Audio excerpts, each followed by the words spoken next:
Thanks to DST Systems and Mercy and Steve for having me here, and for Michelle and everybody else to make this work. It's a great pleasure to be here.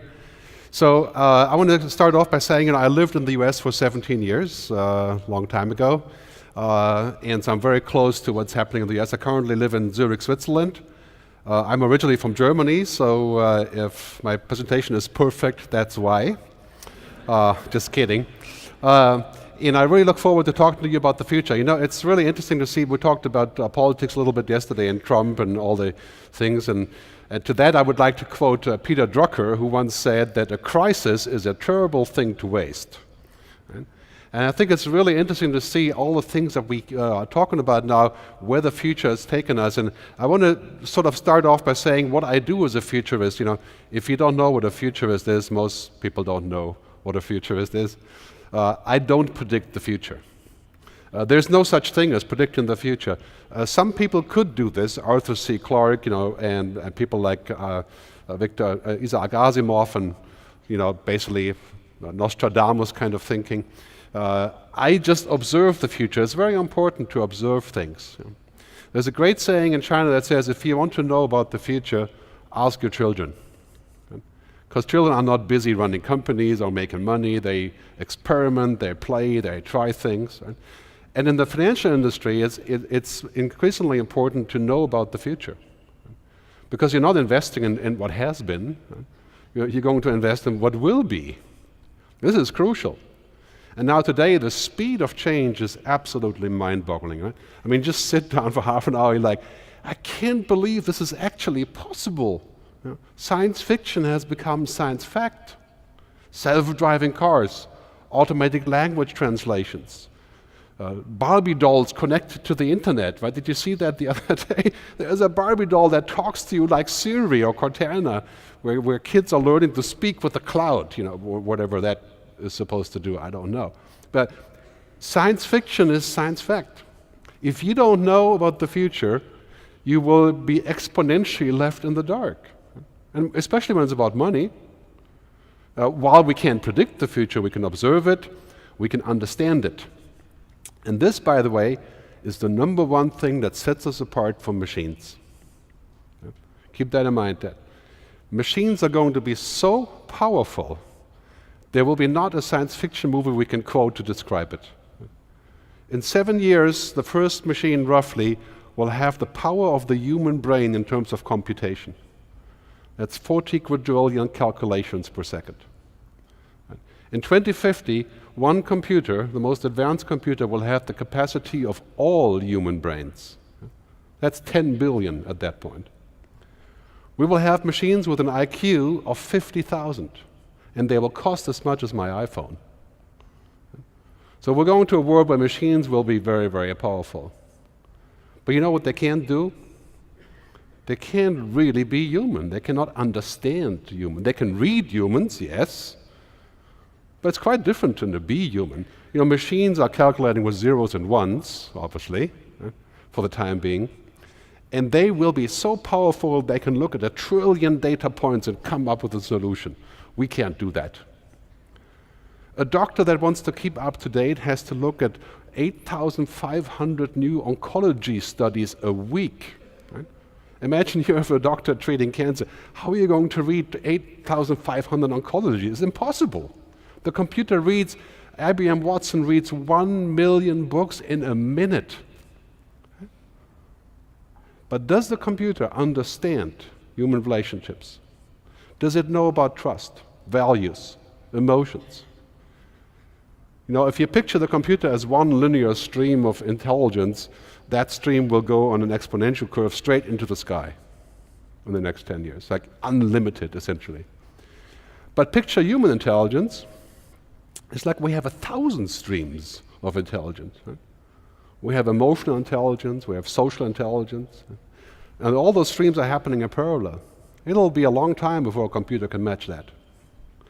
So don't be worried about machines. Maybe in 100 years it would be a good time to worry about that.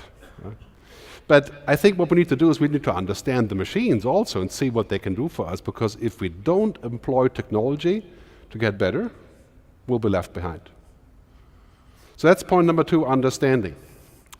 Third one is imagination.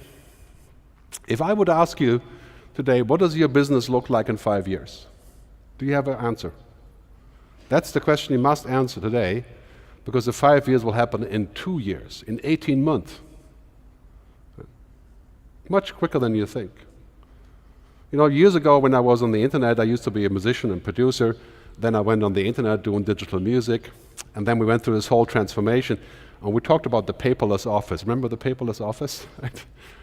It didn't happen. And why is that? Because it wasn't ready, but today it certainly is happening. Right? As Bill Gates once said, sometimes we think it's going to happen much quicker, but then when it does happen, it's much bigger than we ever thought. It's very important to imagine what that future looks like. The next one, the final one, is to develop foresights. Not predictions, foresights. Foresights mean you know for sure that this will happen in 5 years, and then you can act accordingly. Here's a key foresight. We're looking at the end of oil. This is a certainty. It's just as certain as I used to be in the music business looking at CDs and downloads and how we buy music. And we said in 1999 that music is moving to the cloud. The cloud means, you click on the button and it plays. No plastic, no CDs.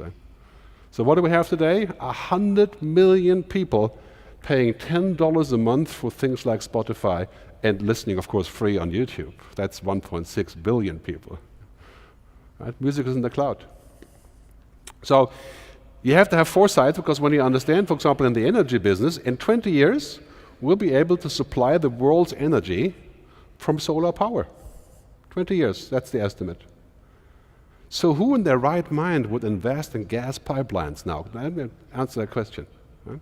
No matter what the president thinks about this, that is foolish. Right? Yes, it can be done. There's enough gas around for everyone. But it's not going to be a business. In fact, most of the oil companies have already decided they're leaving the oil business. Shell and ExxonMobil have transition plans. Right? The state of Saudi Arabia has announced they're going to transition away from oil. I don't really know what that means, probably to golf or something, right? Because what else are they going to do there, right? It's kind of a tough proposition to be in. But so, imagination, develop foresights. And here's the bottom line on this: the future is already here. We missed it. We just haven't paid attention to it. It should be 5% of your time. If you can make it 10%, is to look at the future. Things are not already here. If you're in the money business, that's essential. So like, I once worked for a company that makes satellites, shoots them out to space to do whatever they do up there. And if you shoot a satellite in space, you must decide 15 years into the future what this thing is going to do when it's up there, because you can't go back and then, In investment business, you need at least 5-year foresight. That's not prediction. This is just understanding. And right. Then I want to say, I wrote this before Donald Trump, but anyway, it's still true. Right? The future is better than we tend to think. You wouldn't believe how many people I talk to that say the future really is, I'm worried about the future. Right? But the fact is, if you're looking at this graph, it's a little bit hard to see. We're going to make the slides available for download later so you can look in more detail. The positive thing is extreme poverty has declined, education has increased, literacy has increased, democracy is on the rise, child mortality, vaccination, everything being solved. You know what the next thing is that we're going to solve? Energy, right? Water, food, diseases, solving by technology. There will be many side effects of doing that solving, which we'll talk about as well. Right? But the future doesn't look bad.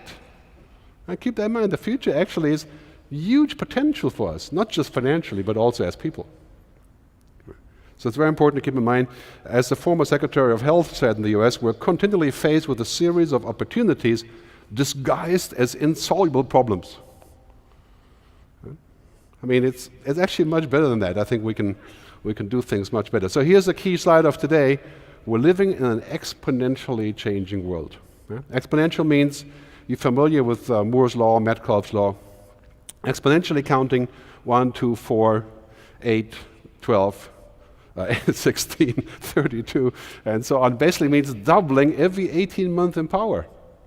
Moore's law is kind of ending because the power of chips is already at the nano level. Right? But this exponential curve means that every 12 to 18, 24 months, technology is making a leap that's twice as big and half as expensive. Now, if you're at 0.01, the beginning of the curve, you double to 0.02, it's nothing, right? You won't even notice. But now we're at the pivot point. Right? Don't be mistaken for a second here. We're at the takeoff point, which means in 7 years, we're 30 times as far along in technology as today. The kids of my kids will never know how to drive a car right? themselves. They will just go into a computer car. Right? They will never know what a CD looks like or a DVD. In fact, today, if you buy a CD for Christmas and give it to your kids, they'll call a therapist. Because right? you're from the past. Right? So exponential change, and this will be, if you're not familiar with this, it will be detrimental if you don't expect this. And the military calls this VUCA, right?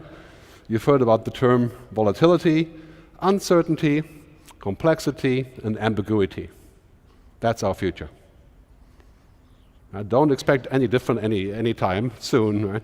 We have to learn how to live with that and how to react to it. That's not necessarily a bad thing, it's just we have to realize the world isn't going back to more secure environments.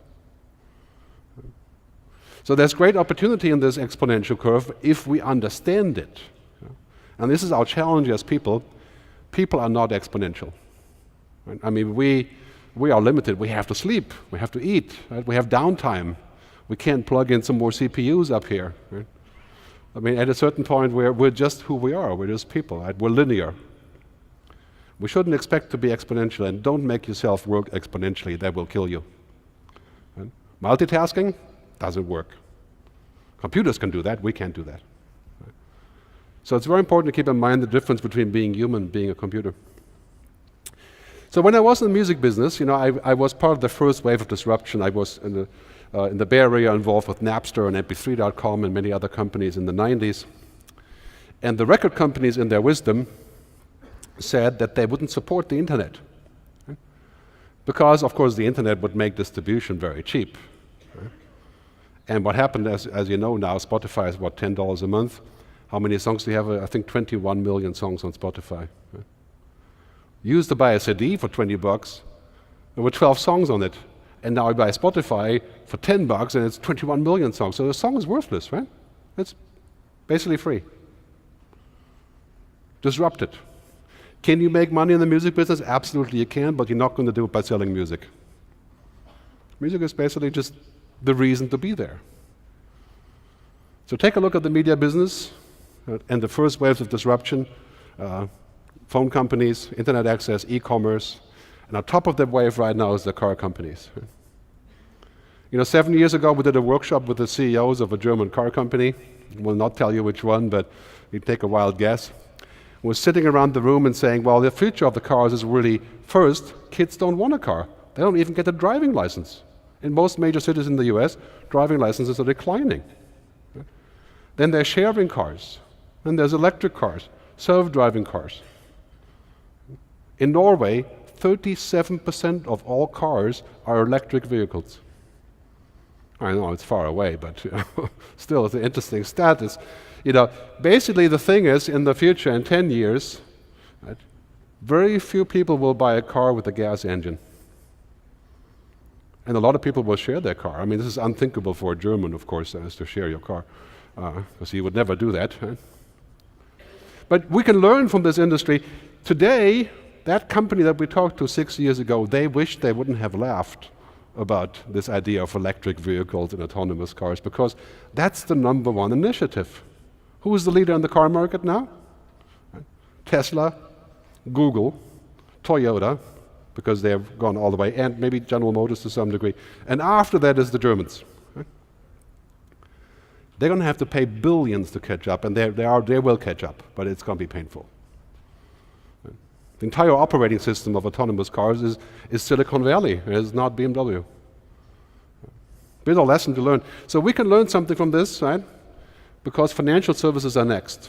Well, I'll put you right here on the wave, right up here. Right? You're following the car guys into the wave of transformation. How do people asset their money? How do they manage their money? How do they manage their wealth? How do they do their banking? will dramatically change because of technology. And some will be great, and some other ones will not be so great. For example, decline of margin and price pressure and all these kind of things, right? But if you understand what's coming, you can formulate a piece of action. It's very important to understand that we're not going from today into the future by applying various band-aids and fixes. That's called innovation, right? We're going from the future backwards, right? Understanding what the future is and then transforming. Right? I mean, car companies are a great example. All the major German car companies are now saying, well, we're not going to sell cars in the future. Right? We're going to sell mobility. You want an electric bike, or take the train, right? Or swap your SUV against a sports car on the fly, we'll do all of that for you. Selling mobility. I mean, Cadillac just announced 2 weeks ago the first flat rate that they're going to roll out, I think, later this year. You buy this flat rate for $1,500 a month. You can use public transportation, some private planes, the local bike rental, and swap any Cadillac for anything, anytime you want. Right? Now think about the change in business model here. Right? This is a mind-boggling shift. The same thing is going to happen with financial services. And you have to be smart with new offerings for that to happen. So this wave of disruption is now coming. I think it's good to be prepared and think about this. Basically, this is a disruption, ever-increasing customer demand for immediacy, connectivity, ubiquity, lower prices, increase in fee pressure, radical transparency, more regulation. I mean, it's a perfect storm in a way. And I think out of that perfect storm, we can formulate a response, and it has to do with the fact that our world now is solidly in the hands of technology. I mean, just 10 years ago, look on the left side of this chart, right? 2006, who are the most powerful companies in the world are oil companies and banks. Now that has changed. The most powerful companies in the world are technology companies. And look how much more market cap they have, twice as much. Right? Apple, Google, Alphabet, Microsoft, Amazon, the lonely oil company, the rest, the next 20 are Chinese companies, not US companies. The world is now heading, driven by technology. And sometimes I like to say, data is the new oil. I said this first 15 years ago. And now it's finally true. In 2016, the value of companies that use data, like internet companies, social networks, is $7.8 trillion in revenues, as compared to the oil business, roughly about 7 trillion. So this is really important when you think about oil, think about data and what you're going to do with this. Basically, they have this full convergence. Financial institutions are becoming tech companies, and digital platforms are becoming financial service providers. So you're no longer just in the money business, you're also, in a way, in a technology business. This is why DST is going to help you, hopefully, with that becoming a technology-oriented company. It's very important to think about this as the future. And basically, good enough is dead. Remember years ago when we started having Netflix in the US? People were saying, why do I have cable television if I can get internet access and Netflix and Hulu and Amazon? Do I really need regular television? The answer is probably not really, maybe for news and sports, yeah? Okay, so good enough is dead. It's not any more good enough just to do something right. You have to have new models. So for example, many banks are now using the robo-advisor. It's an online system that you can call in on a messenger, or I'm sure you've seen it, right? And will give you advice. Right now it's not so hot, right? But it will get so good, you wouldn't know the difference to a human. 5, 6 years for that. And of course, you may know the difference to a human, of course, in some ways, but not in terms of information. So here's a map of all the changes happening. I will not trouble you by going through all of them, because it'll be tomorrow morning when I do that. You can take a look and download this later. But the bottom line is, in the financial business, here's some hotspots that are going to be important. Big data analytics, cognitive systems, the blockchain, artificial intelligence, digital money. It's totally clear that in the next 5 to 7 years, money is going digital. Right? Which means we have a global currency that's digital. It's going to be much easier to transact, probably easier to be tracked as well. That's maybe not such a good thing.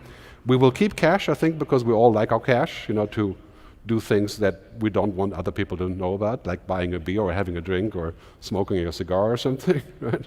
It's not a good thing. We should never do that. But this is basically what's happening. Huh? When money goes digital, you know what's happening there, right? Transaction costs dive 90%.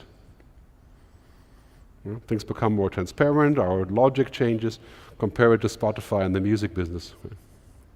So in this exponential and combinatorial world, basically wait and see means waiting to die. That's one side of the coin, is that we cannot afford to say, well, let's just observe and see like the paperless office, right?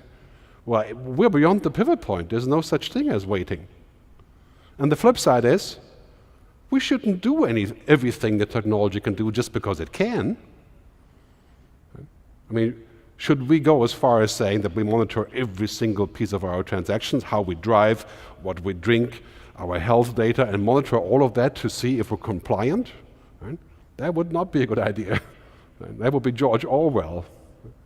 So technology has always this side, basically some people say technology is morally neutral until we apply it. So we have to use our judgment correctly there. But just as a mission for today, as you're going through the day, imagine exponential financial services. What would that look like? When I speak to companies and all over the world about how they can improve their business, they're saying we'd like to have 10% more revenue growth, or In Silicon Valley, if you go to people, you know what they're saying? They're saying we're going to make this 10 times better. That's 1,000%. The 10x thinking, Google calls that. What would that look like? In 2020, we're going to have 66% of the world online, roughly 3 billion new customers for financial services. Right now, there's about 3.5 billion online. The biggest banks will be technology companies in 2025, and there's over 8,000 financial technology startups, including what's called RegTech for regulation. Right? 8,000. And they're funded between $1 million and $200 million. They're inventing the future as we sit here. So if you're smart, you know what they're doing, you can collaborate with those kind of companies. Because one thing is for sure, exponential tech is changing all of the segments of asset and wealth management. Client relationships, transactions, and the product itself. But you're in a fabulous position because you're not too late. I mean, if you were Sony Music, you would be just seriously too late. Right? There's nothing you can do about that anymore. It's somebody else's business now. Spotify, YouTube, Baidu, Twitter, whoever they are. Right? So you still have a slope of reinvesting this. So we're going to have huge progress in client profiling analytics. I think our host is working very heavily on this analytics part. Significantly better informed investors. You're losing your information advantage. People are not just going to come to you for advice because they can look it up, and they can look it up much better than ever before. The shift towards benefiting the asset owners and quants and AI reduce the need for human routines. Artificial intelligence is what I'll talk about in a second. So in this new world, this is 3 big points that are happening. First, everything is connected. Not just ourselves, but our money, our health records, all of our information, everything is going in the cloud, data and intelligent machines. Right? Machines that can actually simulate what we would do. You've seen this already happening now with Amazon Alexa Echo. Some of you may have an Echo at home. It's a box that you can speak to, or Google Home. Basically, in the very near future, just about 2 years away, we're not going to download apps. We're not going to do a web browser. We'll just speak to a machine. I mean, it's mind-boggling when you look at what's happening there. Try out Amazon Echo if you can buy one. You basically put it in your living room, then you say, hey, what's the weather? And we'll just speak. You say, what noise does a whale make? And it plays the sound, right? I don't know what else is going to ask questions, but it seems like it can do pretty much anything. But very soon you're going to sit down at your office and say, I got $10,000 to invest. I do not want to invest in the oil business. I want to invest somewhere interesting and future-focused, and what do you suggest? And we'll just speak to you like a person. That's already working. It's a little bit geeky still. I mean, that's the future that we're going to see. Data is the new oil, and intelligence is the new petrol. So in that future, I think we can safely say that machines and technology will rule, but I think humanity will not become less important. It will become more important, and I'll tell you why, and that's my new book, Technology versus Humanity, is talking about this topic. Marshall McLuhan, years ago, talked about this very important sentence. Marshall McLuhan was a media philosopher about 50 years ago. He said this. He says, it's the framework that changes with each technology, not the picture. Okay? So when you're looking at your business, it's not about having a fancy app. You should have a fancy app. Right? It's not about analytics. You should have that too. Right? It's about how the entire framework of what we're doing is changing. Think of yourself as BMW and face in the future that people will no longer buy cars but buy mobility. Right? So in the future, people will buy services and experience from you, not just products.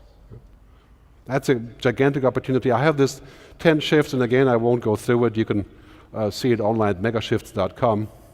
But the most obvious ones we've done already, right? Digitization, mobilization, that's clear. Now there's all these other ones, I'll talk briefly about those, that you have to be aware of.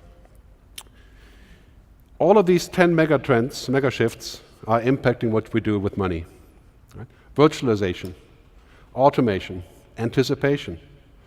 Now there's computer systems that can predict the change of currency fluctuation in the next 2 weeks very accurately. I mean, as you know, of course, this has been going on for a long time, but there's a bunch of components, cloud computing, the blockchain, digital money, that we need to understand. And here's what CXOs are thinking, C-level executives at companies. Number one in the banking industry is thinking about cognitive computing. Machines that can think for us, intelligent machines. And don't think for a minute when I talk about intelligent machines, I'm not talking about Ex Machina, I'm not talking about Blade Runner, right? I'm talking about machines that are not programmed, right? That observe things and give us advice in a completely different way. You may have heard about, of course, IBM, Kasparov, the chess game 12 years ago. That's an old hat, right? Computer beat the guy, a world champion of chess. Last year, 2016, the world champion in Go, which is the most complicated game in the world, a Korean-Chinese game, 3.5 trillion moves, possible moves. The computer beat the world champion in Go. And 2 weeks ago, this is the worst, right?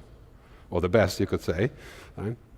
The computer beat all the world champions in poker 2 weeks ago. I mean, poker is not a logical game. It's a bluffing game, right? How could a computer be good at bluffing? Mind-boggling, right? So that's the number one thing to look at, and I'll do that with you. So when you package all these things together, you get like a formula, right? And this is a short clip by IBM that shows you how they visualize data and how they can change the way that we look at data.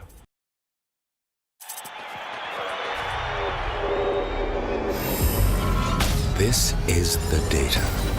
It brings you closer to the action, closer to the adrenaline. It connects you with other fans, makes you feel part of the crowd. It reveals new perspectives, unlocks hidden insights wherever you are. This is the data. Data is a game changer.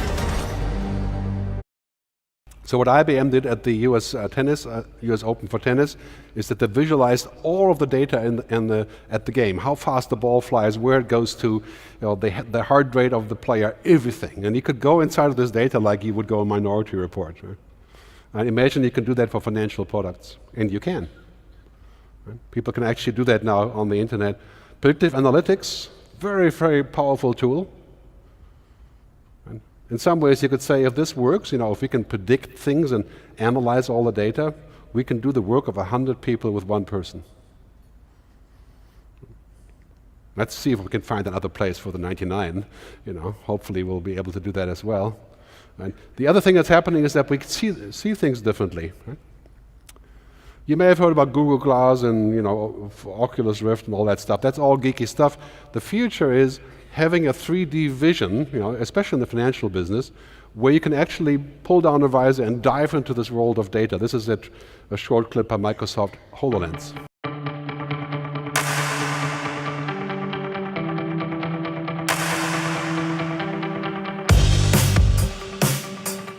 Microsoft HoloLens brings holograms into your real world. Using transparent lenses, spatial sound, and an understanding of your environment, holograms look and sound like they're actually part of the world around you. Well, you get the point there. It's only $5,000, you know. But, I mean, yes, it's expensive now and you have to train on it, but, you know, 2 or 3 years from now, you're an asset fund manager, you use this thing and you can see the world in hyper warp drive, right? And it'll be $100. So just like you use a mobile now, when you're on the road, you're going to use this. You know, it's not socially, of course, like, you know, hopefully not while you're having dinner.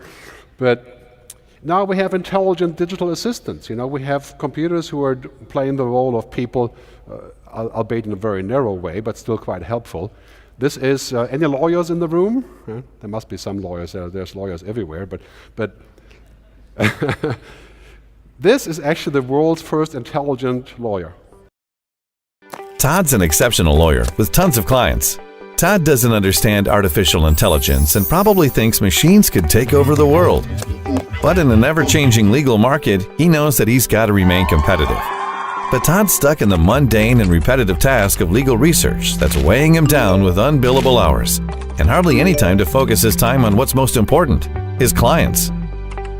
So Todd turned a new leaf and put his trust in artificial intelligence with Ross, his own personal artificially intelligent researcher. Ross has access to a vast legal database that effortlessly... Okay, now don't forget this is marketing, right? So this is kind of working, but it's not really at that point to where you would probably jump up and down with excitement about it. Right?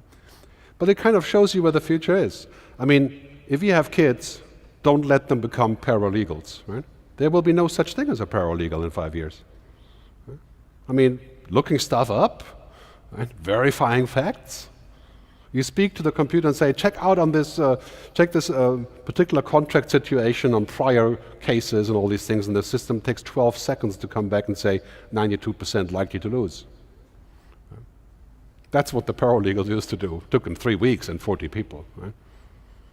So that's our future, that's where we're going, and Amazon has another way of saying that basically everything is becoming smart. This is a new Amazon store where you just walk in with your mobile, you just walk out with what you buy, you literally don't pay, right?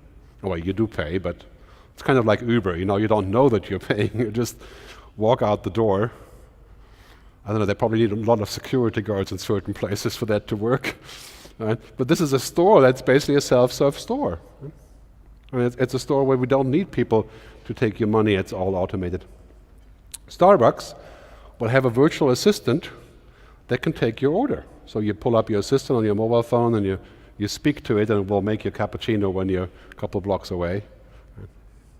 So this is part of our future. Now I want to ask you, I think that is something to think about, right? Is this creepy? Is it useful? Is it convenient? Is it distracting? Well, in a way, I like to call this hell then, you know, hell and heaven. Right? It could be both. I mean, it could be so good that nobody would ever want to talk to you. I think that's unlikely. Right? It could be so bad that everybody would get off on the wrong track. It's kind of like TripAdvisor. Right? You guys use TripAdvisor? You certainly don't want to eat everywhere that TripAdvisor tells you. It's a good data point, but it's almost never really correct. It's correct in some ways, but not in other ways. Your life doesn't follow TripAdvisor. The best example for the mega shift is Uber. You can say what you want about Uber, about social injustice and how the drivers are being exploited and so on, and how they're not paying taxes and whatever. Right? But the bottom line is, Uber has achieved something that you must achieve in the near future, and that's called flow, not friction. Right? It's an absolutely frictionless environment. You hit the button, you see who is driving, you see his license plate, you hop in, you have a nice talk, usually a nice car, you hop out, you don't even know you've paid. Right? That's why they're so powerful. So if you're looking at your financial products, make them flow. Right? I do exercise like this all the time with my clients, sitting down saying, let's write down all the points that have friction in your transactional chain. Right? And let's get rid of them one after the other, no matter what it costs. I guarantee you, if you remove friction, your customers will stick with you forever. Frictionless investing. Make it like Uber, make it like Airbnb. You know, there's a joke going on that I hear a lot, is that basically banks, for example, are very good at creating friction, and all of the other startups, you know, who are doing new financials, they're very good at removing the friction. So the future is not going to be about keeping friction. So the CEO of Google, Sundar, said the other day, we're moving into a future that's not just mobile first, but it's artificially intelligent. Right? And you're going to see Google become a company that will move from a search engine to an artificially intelligent system, a cloud. I call this the global brain, in a way. Right? So Google knows everything. All of you, if you use Google, Google has an estimated 25 million data points about all of us. You know how much Facebook has? So you don't even want to know about how much Facebook has. Right? Like 100 million for each of us. It takes only 50 likes to figure out your character on Facebook based on algorithms. And literally figure out your character. So it's scary, and it's both good and bad, but Google is building such a system, and we have to say now, first, you know, years ago, hundreds of years ago, we electrified the world, and that changed everything, but now we're cognifying the world. Okay? Datafying, we're actually using the data to make smart decisions. And I would submit to you that we must do that, we must take a look at what it can do, we must not overdo it. Right? This is also the very important thing. Right? Because remember that human interactions are not based on data. Not at all. Your customer relationships are based on trust, on meaning, on purpose, on relevance, on ethics. Right? All that murky stuff that computers will never understand, hopefully. And the blockchain, which is this way of encrypted peer-to-peer network, that we're going to see that in the future going in the same direction of cognifying. So machines are finally becoming smart. Remember years ago when you used Google Translate? It was a total disaster. Right? Now when you use Siri and you say, I drank too much, what should I do? It will send you to the liquor store to get more. Right? I mean, it's not very smart, but you can see that this is dramatically improving in the language translation apps, for example. I use an app called Say Hi, and the other day I was in Japan at a sushi restaurant, and I spoke to the sushi chef in German, and he spoke back to me in Japanese through the app. Right? Worked perfectly. I mean, simple conversations, right? The machines are finally becoming smart. They can understand our language. They can speak like us. They can understand our faces.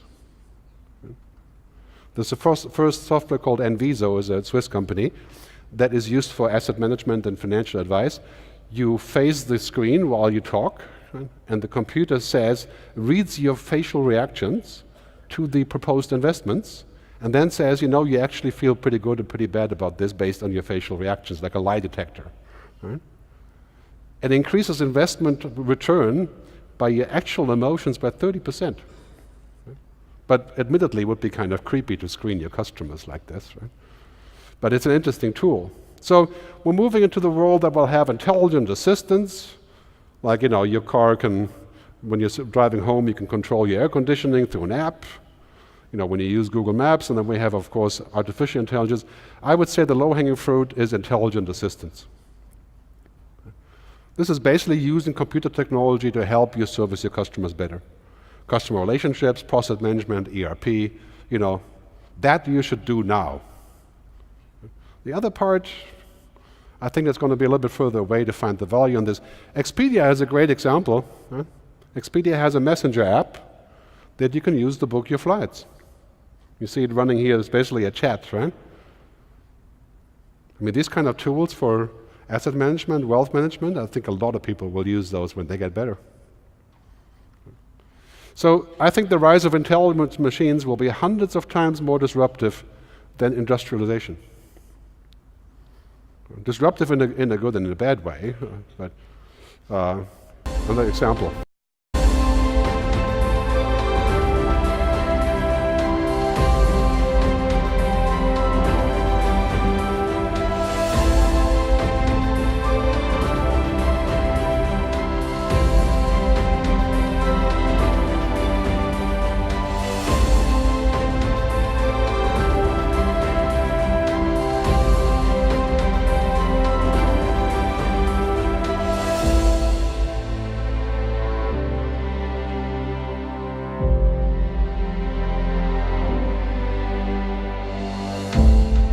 So this is the world's first self-flying helicopter. Of course, you take a guess where they're doing this, right? In Dubai. This must be the next thing after the oil, I suppose. But would you go in such a device? I probably would never do it. It sounds like a suicide mission, right? But this is essentially a smart machine, and we're going inside of the smart machine. You know, the Hyperloop that Elon Musk is building to go from LA to San Francisco, it's a huge tunnel thing. You sit in this tube. It goes 580 miles an hour. It takes you from LA to San Francisco in 31 minutes. Right? It'll be done in 4 years. I mean, that's a machine. You're going inside of a machine, right? It's an intelligent machine. So now there's the first machine that decides who should be put out on bail or not. Right? And it's more successful than the judge. And seeing who's going to come back and commit another crime. Right? Whether that's a way for the future, I'm not so sure, right? But I picture this, you know, that a robot would eventually be sentenced for a reboot because they did something wrong. The question really is, can computers be accountable, right? And are they responsible for their decisions? You know, that's one of the key questions. Anyway, so we're looking at the dramatic change that we see here, all of the mega shifts that will change banking and financial services and asset management. That is absolutely inevitable. We have to understand this. And I would say right now it's 90% opportunities for us. Yes, there will be lots of things like downward price pressure and new competitors from the tech companies and so on. Right? But understanding this will help us, because this kind of global brain that we're going to see will simply be the future. In many ways, you know, there was a great feature on Time magazine the other day that says artificially intelligent software and bots will power 85% of customer service interactions by 2020. And I would say to you that's a good thing if it's just trivial stuff. You know, if it's really personal stuff, not a good thing. That's really quite clear, that future. But we're going to see a new relationship of man and machine. A new intertwining of this. And I think that requires us to think about what is a good thing, what do we want, what maybe not want or not quite yet. Right? Because this is the thing, the next 5 to 10 years will bring this convergence of technology and humanity. That's what my new book is about, this whole topic. And I maintain for you that it would not be a good thing for us to say that we become technology. Right? Because this is the thing, ultimately, technology is about convenience. You know, it's a tool. But human relationships are about trust. And we should never forget that we should not automate trust or relationships, because there's no such thing. You cannot automate happiness. To make your customer happy is not a software problem. You can make them very unhappy with the wrong software. But that's very important to keep in mind on this future, because here's the bottom line: technology has no ethics. Technology knows nothing about your relationships. It doesn't care what your values are. It will do whatever. If you tell technology to make as many paper clips as possible, it will make paper clips of all of us if it can. Right? Because that's just what technology does. It's a tool, right?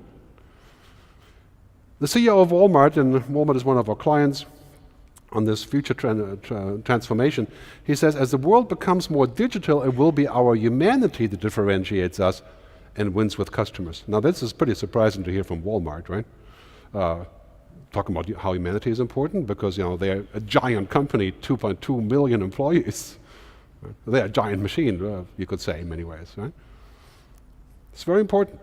As we use technology, humanity will make all the difference. As I like to say, culture, relationships, trust, and humanness eats technology for breakfast. But still, you got to have breakfast. I guarantee you, if you don't have technology to get you to that point to where you can be human, it will be very hard to prove that there's value there. So it's basically a synergy of the two, ultimately, that you need. Now, in terms of our own jobs and our work, and we can discuss it later when we take some questions, but basically you could say that anything that can be digitized or automated will be. Any job that you do that is routine will be automated and digitized. That is digital Darwinism. And the flip side is this: anything that cannot be digitized or automated will become much more valuable. Don't waste your time competing with machines. You can still do that today because they're still pretty bad, right? I mean, to a large degree, that we have to keep an eye on those things, right? 5 years, game over. Let's move up the food chain to do the things that we want to do, right? Which is to create happiness for our customers. That's the purpose of life, as the old Greek have said, right? It's to create happiness, human flourishing. That's our job. It's not our job to give people technology to pretend that we're using happiness. So here's a question I have for you when you think about the future and this exponential future. Which side are you on? Right? Will you be on Team Robot or will you be on Team Human? This is a key question. And the answer is, you got to use robots, right? I mean, robots are inevitably the place where we can create value and a higher efficiency. But efficiency isn't the purpose of life.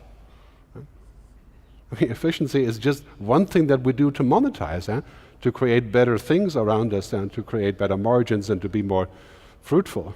It's very important to think about that. There's a big skill disruption coming. I'm sure you're aware of this, and the skill disruption is really number one in the financial industries. On top of this agenda, right? 43% of people in the financial industry says we need different skills to deal with this future. And you know what those skills are? They're not programming. Right? They're not using apps. Right? They're human understanding. And I'll show you in a second what they are. I mean, basically Alvin Toffler, who's a great futurist, he said the illiterate of the 21st century are not those that cannot read or write, but those that cannot unlearn and relearn. In a way, we have to forget about what made us successful. Because in the future, that will still be useful history, right? But in a world of exponential change, we have to relearn, and our kids have to relearn. You know that people are saying roughly 50% of all jobs around the world will be automated by machines. Checkout clerks, fast food, truck drivers. And so the flip side of that is about 70% of all jobs in 10 years haven't even been invented yet. We have to invent them. This is not a bad thing. Well, it just creates a bit more pressure, I would say, but clearly, this graph from The Economist shows where things are going. Right? The blue line is non-routine cognitive work. That's you guys, I would hope. Right? The other blue line underneath is non-routine manual work. That's increasing, because it's very hard to get a robot to fix your toilet, right? It's very simple for a person most of the time, but complex for a robot, or to cook, or to be a dental hygienist or something would be very difficult for a robot. That is increasing. So anything that's routine, put it on the list to be automated. Right? Fact-checking, right? Customer service interactions that are trivial, right? Financial calculations. All of these things that can be automated. That's how we reach a place to where we can be more efficient. And the skills on the flip side are this, as the World Economic Forum has said, we're moving into the world where two things are most important: creativity and emotional intelligence. This is exactly what we didn't want to have in corporate life for a long time, right? We wanted nobody with emotions. We didn't want creativity. Oh my God, they would mess things up, right? We didn't want naysayers. We didn't want people asking too many questions. Right? And now it turns out that's our future. Right? Because asking questions is a human thing. Picasso once said, computers are stupid. They can only provide answers. It's about asking questions. I mean, try this, of course, when you talk to your clients that the most important moment is when you ask the right question. You hit the mark with the right question. This is very important. Those are the skills. So are you ready for the end of routine? That's what's coming. I would maintain, again, that's a good thing. It may be disruptive, but it makes human factors exponentially more important. Don't be afraid of a future where technology is huge, because that future is certain and it's coming. Right? Let's create a balance of humanity and technology that does this. These 5 points are taken from the positive psychology studies of Martin Seligman, who talked about basically what does make us human is positivity, engagement, relationships, meaning, things that computers don't know. So I think that's where we're headed in this future, because the bottom line is your customer is not a machine, And life is not an algorithm. It's not that simple, thankfully. So it's very important to keep that in mind when we think about software. Now, the most important thing today was mentioned in the speech earlier by Steve. We're moving into a world that goes away from products and commodities to services and, most importantly, to experiences. If investing with you is an experience, I'm going to stick with you. Because an experience is what makes us human. Right? People love experiences and all these things that make us human. Right? I come back to the beginning, to our volatile world that has only become more volatile recently.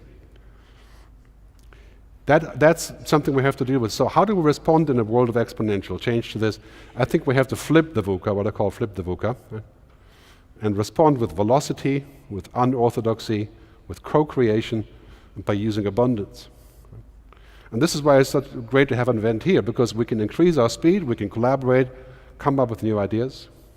I think the most important one of this is unorthodoxy.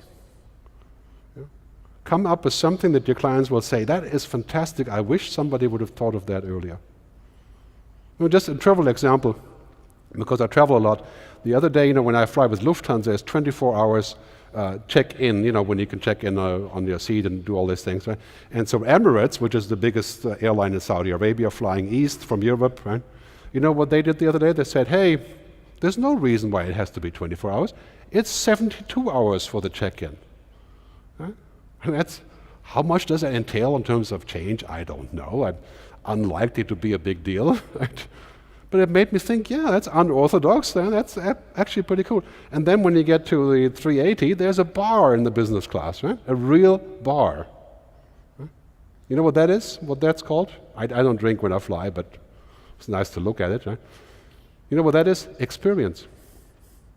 Because guess what? You meet at the bar. It's not for drinking. It's you actually go there and you meet other travelers, and you have an experience. I may not care for that when I'm flying. Now, that all depends on how you like to fly. Right? Certainly not for the drinking, but that is something that we have to think about. So flip the VUCA, right? Respond to this uncertainty.